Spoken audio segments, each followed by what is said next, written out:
Alhamdulillahirabbil alamin alladzi yuhibbul muhsinin wa yarfa'u darajatil muttaqin. Asyhadu an la ilaha illallah wahdahu la syarika lah wa asyhadu anna Muhammadan abduhu wa rasuluh la nabiyya ba'dah. Allahumma shalli ala Muhammad wa ala alihi wa ashabihi wa man tabi'ahum bi ihsanin ila yaumiddin. Jamaah salat maghrib Masjid Nurul Huda yang dirahmati oleh Allah, mari kita senantiasa terus bersyukur kepada Allah karena Allah telah memberikan nikmatnya yang sangat banyak kepada kita, nikmat sehat, nikmat waktu luang, nikmat kesempatan hidup, dan banyak lagi nikmat yang telah diberikan Allah kepada kita. Termasuk kita pada malam ini sudah sampai ke malam tanggal 1 Zulhijjah. Malam tanggal 1 Zulhijjah. Berarti kita punya kesempatan 10 hari ke depan ini untuk beribadah dengan mendapatkan pahala yang lebih baik dibandingkan jihad fi sabilillah. Jihad fi sabilillah.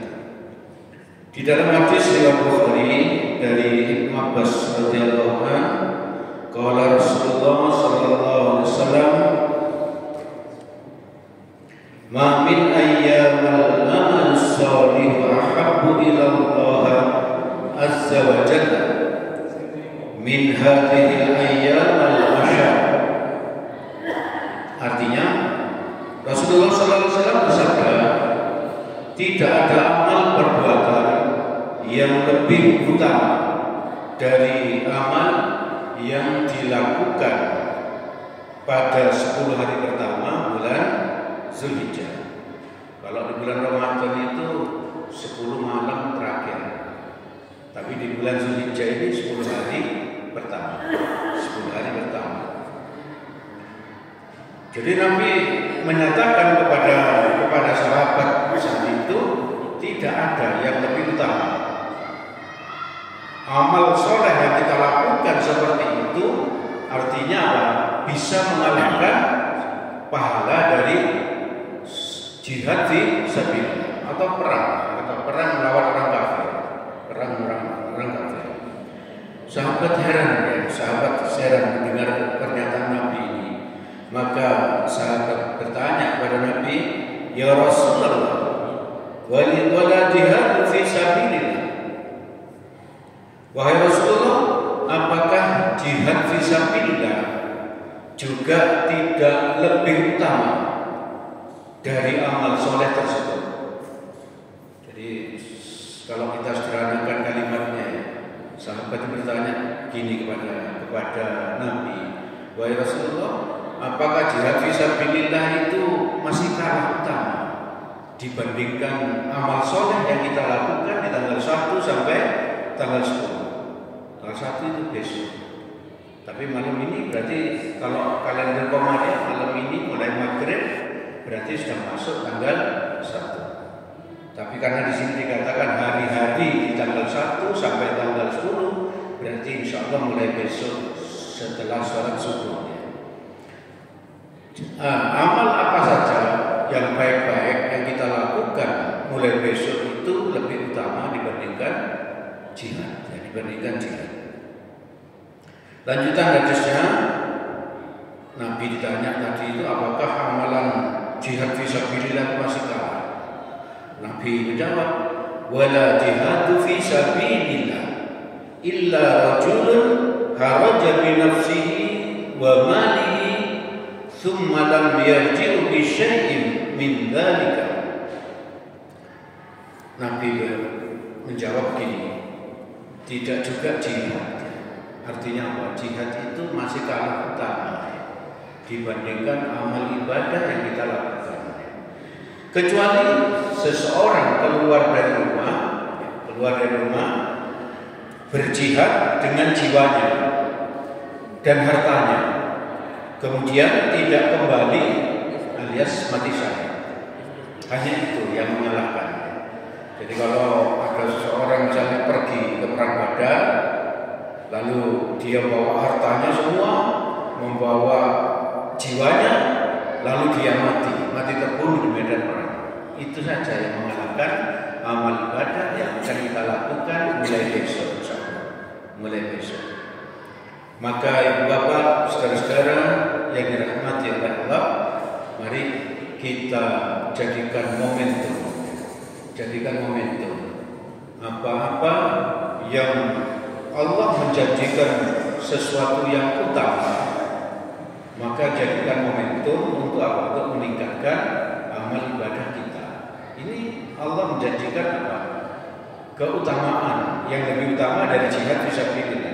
Kalau di saat 21 sampai malam 30 itu antara lain ada Lailatul Qadar. Itu kita jadikan momentum untuk meningkatkan amal ibadah kita, untuk memperbaiki kualitas ibadah kita. Kalau di saat kita diiming-imingi Allah seperti itu sudah berhasil, maka jangan terus berhenti. Kita teruskan di hari-hari berikutnya. Dengan apa? Dengan amal ibadah yang berkualitas, dengan amal ibadah yang seikhlas-ikhlasnya kita lakukan untuk mendapatkan ridhonya Allah.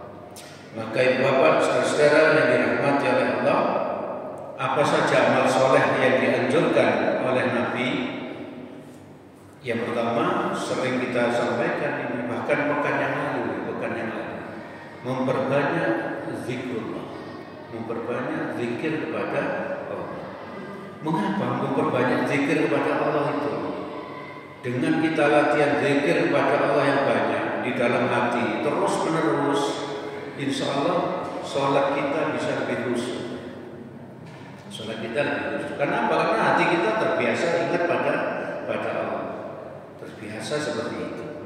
Maka di setiap kesempatan itu selalu ada zikir, Ini ada hadis riwayat Ahmad nomor 6154 dari Ibnu Umar radhiyallahu anhu. Nabi Muhammad sallallahu alaihi wasallam bersabda, tidak ada hari yang lebih agung dan amal soleh yang lebih dicintai oleh Allah padanya melebihi 10 hari pertama bulan Zulhijjah.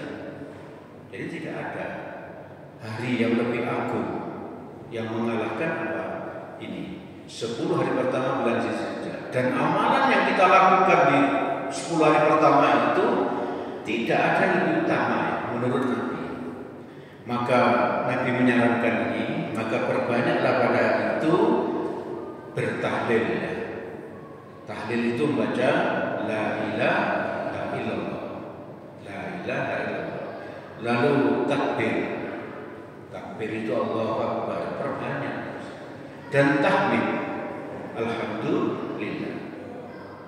Maka menurut sebagian besar ulama, takbir itu takbiran yang biasa kita dengar di malam hari raya itu, ketika bulan Zulhijjah ini sudah bisa mulai tanggal 1 Zulhijjah.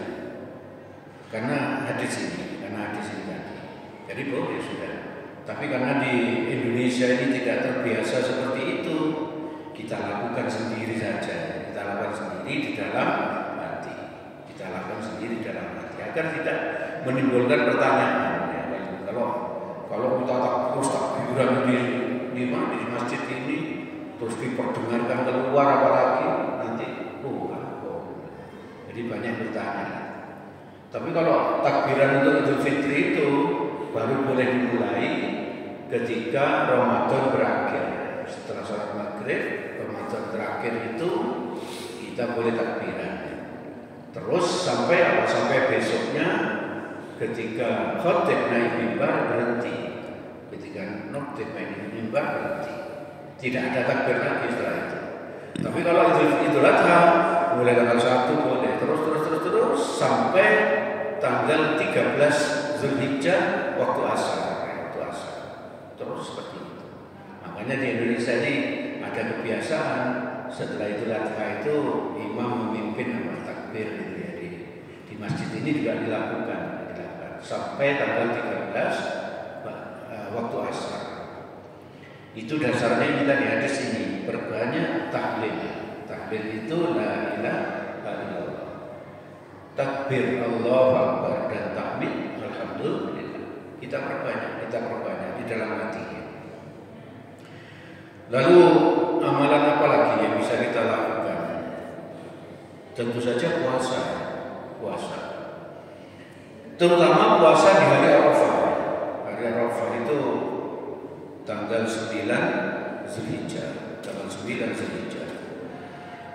Nah, hadis riwayat Muslim dari Abu Qatadah radhiyallahu anhu, Nabi ditanya oleh para sahabat, "Wasu'ila an shaumi yaumi Arafah."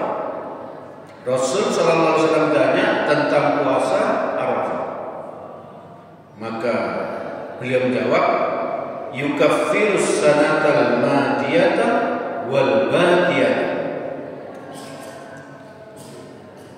Puasa Arafah itu, puasa tanggal 9 Zulhijjah itu menghapus dosa tahun yang lalu dan dosa tahun depan. Dosa tahun lalu dan dosa tahun depan. Ada ulama yang menafsirkan kalau dosa tahun lalu dihapus, dosa tahun depan dihapus, berarti tahun ini pun juga dihapus. Ada seperti itu. Tapi kalau redaksinya itu adalah dosa tahun lalu dan tahun depan itu dihapuskan. Maka kita jangan meninggalkan ini puasa cuma 1 hari ini saja, cuma 1 hari. Nah sekarang kalau kita mau puasa mulai tanggal 1 sampai dengan tanggal 9, ditambah tanggal 9 tadi sudah ada dalilnya, yaitu apa? Dari Nabi, hadis Nabi tadi. Nah bagaimana dengan tanggal 1 sampai tanggal 8? Kalau kita mau puasa boleh saja, tapi kita pakai dalil apa? Dalil yang hadis pertama tadi, kita niatkan berpuasa dengan apa? Mengamalkan hadis di atas tadi. Apa hadisnya? Ini, tidak ada hari-hari yang lebih agung dan amal soleh yang lebih dicintai oleh Allah padanya melebihi 10 hari pertama bulan Zulhijjah. Jadi kalau kita puasa, kalau Kamis besok puasa itu bisa dilakukan apa? Dengan niat puasa di Senin Kamis. Rabu besok mengamalkan hadis ini. Hadisnya apa? Tidak ada hari-hari yang lebih agung dibandingkan tanggal 1 sampai tanggal 10. Itu boleh saja kita puasa, tapi menggunakan hadis ini. Tanggal 2, tanggal 3, tanggal 4 sampai tanggal 8. Sedangkan tanggal 9 sudah pasti ada hadisnya, menghapus dosa tahun lalu dan dosa tahun depan. Bagi bapak-bapak, ibu-ibu yang kebetulan naik haji, puasa Arafah itu tidak boleh dilakukan di Arafah, tidak boleh dilakukan di Arafah. Jadi di saat jemaah haji itu wukuf di Arafah, mereka tidak boleh puasa 9 Zulhijjah. Jadi jangan mentang-mentang pahalanya besar kayak ini, mendapat ampunan 2 tahun, maka bisa tak poso nggak boleh, karena dilarang oleh Nabi. Jangan terus bilang saya kuat, puasa di Arafah kuat. Beragama itu Pak bukan kuat-kuatan, tapi beragama itu taat-taatan. Kalau Nabi melarang kita harus taat, kita nggak melakukan. Kalau Nabi menyuruh, kalau sunnah kita kuat, kita lakukan. Tapi kalau nggak kuat, ya kita tinggalkan kalau sunnah. Gitu. Ibu bapak saudara-saudara yang dirahmati oleh Allah, amal soleh apalagi sudah zikrullah, terus yang kedua tadi puasa, maka yang ketiga tentu saja berkorban. Yang paling banyak tadi kan sebetulnya zikrullah, karena bisa dimulai tanggal 1 sampai tanggal hari Tasyrik. Juga yang kedua tadi puasa bisa dimulai tanggal 1 yang kuat. Tapi kalau nggak kuat, ya tanggal 9 minimal itu tanggal 9 kita puasa. Kalau tanggal Rabu itu tanggal 1, berarti tanggal 9-nya itu hari Kamis pekan depan. Hari Kamis Jumat kita sudah beridul adha. Lalu yang ketiga itu berkorban, mesti berkorban. Kurban ini sering saya sampaikan merupakan ibadah tertua yang pernah ada di dunia ini. Di Quran surat 22, surat Al-Hajj ayat 34, Allah berfirman, "A'udzubillahi minasyaitonirrajim. Wa likulli ummatin ja'alna mansakan liyadhkurusmallaha ala ma razaqahum min bahimatil an'am. Fa ilahukum ilahu wahid. Falahu aslimu wa basyiril mukhbitin." Artinya, dan bagi tiap-tiap umat telah kami syariatkan, kami di sini Allah, telah kami syariatkan penyembelihan hewan kurban. Nah ini dikatakan bukan mulai dari Ibrahim saja, tapi dikatakan Allah di Quran surat Al-Hajj tadi ayat 34 bahwa mulai Nabi Adam itu sudah disyariatkan untuk berkorban. Lanjutan ayatnya, supaya mereka menyebut nama Allah terhadap binatang ternak yang telah direzekikan Allah terhadap binatang itu.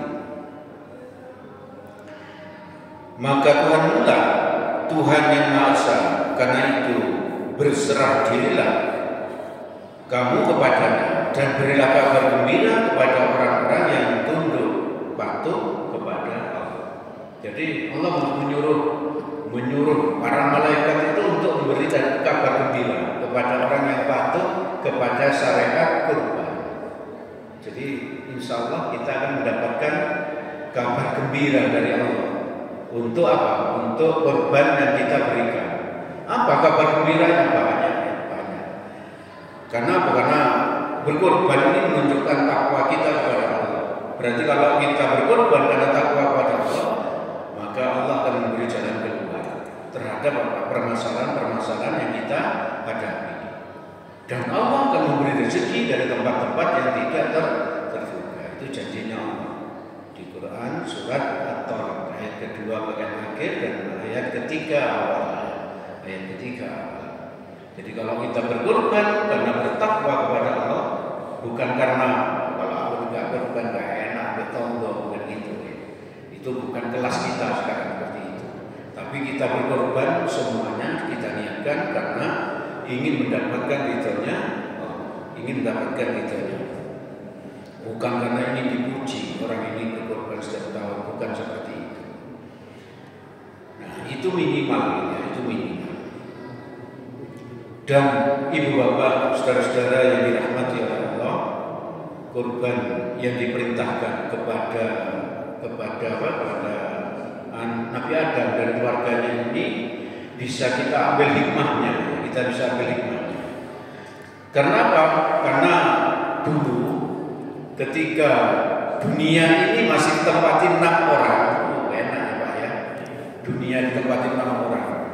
Bukan seperti sekarang berapa miliar orang, 7 miliar kalau nggak salah, 7 miliar penduduk dunia. Waktu Nabi Adam hanya ditempati 6 orang, nggak usah beli tanah, ngambil dewe-dewe, seluas-luasnya. Tapi saat itu apa keadaannya? Siapa saja tempat yang tinggal saat itu? Nabi Adam satu, terus Hawa, terus yang ketiga Qabil itu bersama siapa? Saudaranya yang saudara kembarnya perempuan. Lalu yang kelima Habil bersama saudara kembarnya yang perempuan. Itu untuk apa? Waktu itu kan keadaan dunia itu masih ganas. Banyak itu gas-gas alam yang beracun. Terus banyak hewan-hewan buas. Kalau kita lihat film dinosaurus, hewan-hewannya besar-besar. Di zaman Nabi Adam bisa jadi hewannya kayak seperti buas. Padahal manusianya cuma ada 6 waktu itu. Yang laki cuma 3, yang perempuan 3. Maka bagaimana untuk menghadapi ini, ganasnya alam ini, gas-gas beracun ini, terus binatang-binatang buas ini? Maka untuk menghadapi itu Allah mensyariatkan bagi Adam dan keluarganya untuk berkorban. Maka Qabil itu, karena Qabil itu seorang petani ya. Qabil itu sebagai seorang petani, dia berkorban dari hasil pertaniannya yang jelek-jelek, medit. Jadi yang dia tidak bisa makan, nggak bisa dimakan oleh dia, dikorbankan. Tapi Habil ini orangnya baik, orangnya dermawan, orangnya soleh. Dia seorang peternak, dia mengambil kurban itu dari hewan-hewan ternaknya yang terbaik. Maka kurbannya Habil itu ditolak, kurbannya Qabil ditolak oleh Allah, dan kurbannya Habil diterima. Bagaimana cara ditolaknya? Bagaimana cara diterimanya? Kita tidak usah terlalu mempermasalahkan itu. Yang penting apa? Kabar itu diberikan Allah di Quran surat ke-5 ayat 27. Allah berfirman, "A'udzubillahi minasyaitonirrajim. Watlu 'alaihim naba'a ibnai Adam bil haqqi idz qarraba qurbana fatuqabbala min ahadihim." Artinya, ceritakanlah kepada mereka kisah kedua putra Adam, yaitu Habil dan Qabil. Allah memerintahkan Nabi Muhammad untuk menceritakan ini tentang Qabil dan Habil kepada umatnya. Atau kalau kita sempitkan tafsirnya, bisa jadi Allah itu seolah-olah memerintahkan kepada seorang ayah, ceritakan ini apa? Cerita tentang Qabil dan Habil kepada anak-anakmu gitu. Jadi kita ceritakan kepada anak kita. Bukan kita ceritain tentang pemain bola, tentang ini dan seterusnya. Tapi kita beri cerita tentang Qabil dan Habil. Seolah seperti itu. Lalu menurut yang sebenarnya Nabi tidak boleh berbohong. Jika keduanya mempersembahkan kurban, maka diterima dari salah seorang dari mereka berdua, yaitu Habil, dan tidak diterima dari yang lain, yaitu Qabil. Jadi jelas Allah yang mengabarkan kepada kita ada kurban yang diterima, ada kurban yang tidak diterima. Nah, bagaimana kalau seperti di masjid kita ini dibentuk sebuah panitia untuk berkorban? Maka yang bertanggung jawab untuk memilih hewan korban adalah panitia. Tidak boleh memilih hewan korban yang tidak memenuhi syarat. Tidak boleh. Tidak. Jadi, tapi kalau korban sendiri, ya sebesar-besarnya, sekuat dia, seikhlas-ikhlasnya. Ibu bapak, saudara-saudara yang dirahmati oleh Allah, insya Allah hewan kurban yang dipilih oleh panitia untuk masjid ini sudah memenuhi syarat semua, insya Allah seperti itu. Hikmah yang bisa diambil Bapak dalam kehidupan kita sekarang ini, kadang kita menghadapi persoalan hidup, yang antara yang satu dan yang lain itu berbeda. Juga persoalan ekonomi misalnya, juga ganasnya persaingan. Persaingan apa? Persaingan bisnis. Bisa persaingan apa? Anak mencari kerja, anak bersekolah, nyari tempat sekolah dan sebagainya. Banyak sekali persaingan. Maka mari kita hadapi dengan berkorban. Tadi itu Nabi Adam dan keluarganya menghadapi ganasnya kehidupan ini. Ada hewan buas, ada gas-gas beracun. Beliau disuruh menghadapinya oleh Allah dengan berkorban. Maka mari kita hadapi segala persoalan yang kita hadapi itu dengan berkorban. Kalau kita punya persaingan bisnis, berkorban yang banyak, berkorban yang sebesar-besarnya. Kalau kita sudah berkorban, salah satu janjinya Allah di Quran surat Al-Kautsar, surat ke-108 ayat yang ketiga, Allah berfirman, Inna syani'aka huwal abtar. Maka yang memusuhimu dialah yang terputus. Dialah yang terputus dari nikmatnya. Jadi jangan khawatir ya, kalau kita itu melakukan suatu ibadah karena Allah, nanti Allah yang akan menjadi backing kita. Allah yang menjadi backing kita. Nah, kalau yang menjadi backing kita itu Allah, semuanya pasti beres. Semuanya pasti beres. Maka ibu bapak yang dirahmati oleh Allah, masih ada kesempatan beberapa hari, 10 hari bagi kita untuk berkorban. Kalau berkorban, jangan niru Qabil, jangan niru Qabil. Diambilkan yang jelek-jelek, gitu ya, lalu dikorbankan. Kalau kita punya kambing agak banyak, diambil yang kurus, yang mau mati, terus dibuat berkorban. Atau yang masih kecil, belum memenuhi syarat untuk berkorban. Jangan meniru Qabil. Maka kalau kita lakukan itu korban di tanggal 10 nanti, maka itu merupakan apa? Amal ibadah yang lebih utama dibandingkan fisabilillah. Menurut hadis yang pertama kita sampaikan tadi. Jadi Bapak, saudara-saudara yang dirahmati oleh Allah, tentu masih banyak amalan-amalan yang bisa kita lakukan. Seperti apa? Amalan di tanggal 10 Zulhijjah itu sudah masih banyak. Bertakbir, mandi di pagi hari, terus apa lagi misalnya? Tidak makan ketika mendatangi lapangan untuk apa? Untuk sholat id. Jadi subuh itu kita tidak makan. Subuh itu kita mandi besar itu, lalu berangkat ke masjid dalam kondisi tidak makan. Itu yang dilakukan Nabi. Nanti setelah sholat id barulah makan. Pakai pakaian yang terbaik, masih banyak yang kita lakukan. Tapi pada kesempatan ini kita sampaikan 3 itu tadi. Kalau kita ulang di tanggal 1 sampai 10, ini kita jadikan momentum untuk melatih hati kita untuk memperbanyak zikir, mengingat nama Allah. Seperti yang kita sampaikan pekan lalu, kalau kita sudah zikrullah, merasa sudah jenuh itu kita ganti dengan sholawat Nabi. Setelah itu kita ganti dengan mendoakan orang lain, dan seterusnya. Jangan biarkan kosong hati kita. Pekan lalu kita sampaikan, kalau hati kita kosong, maka akan ditempati oleh setan.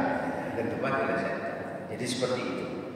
Perbanyak zikrullah, seperti tahlil, seperti takbir, seperti tahmid.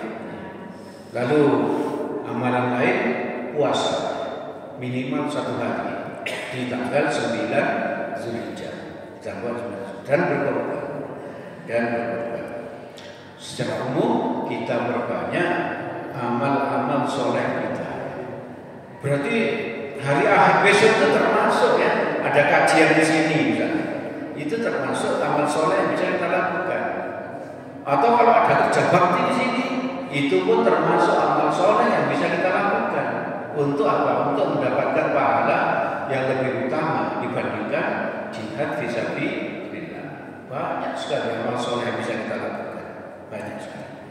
Ibu bapak, saudara-saudara yang dirahmati oleh Allah, itu yang bisa kami sampaikan pada kesempatan malam ini. Apabila ada yang baik dan benar, semuanya berasal dari Allah Subhanahu wa Ta'ala. Semoga ada manfaatnya bagi kita. Semoga Allah menolong kita agar kita bisa mengamalkannya. Amin amin ya rabbal alamin. Apabila ada salahnya, saya mohon maaf sebesar-besarnya. Mari kita tutup majelis ini dengan berdoa kafaratul majelis. Subhanakallahumma wa bihamdik, asyhadu an la ilaha illa anta, astaghfiruka wa atubu ilaik. Assalamualaikum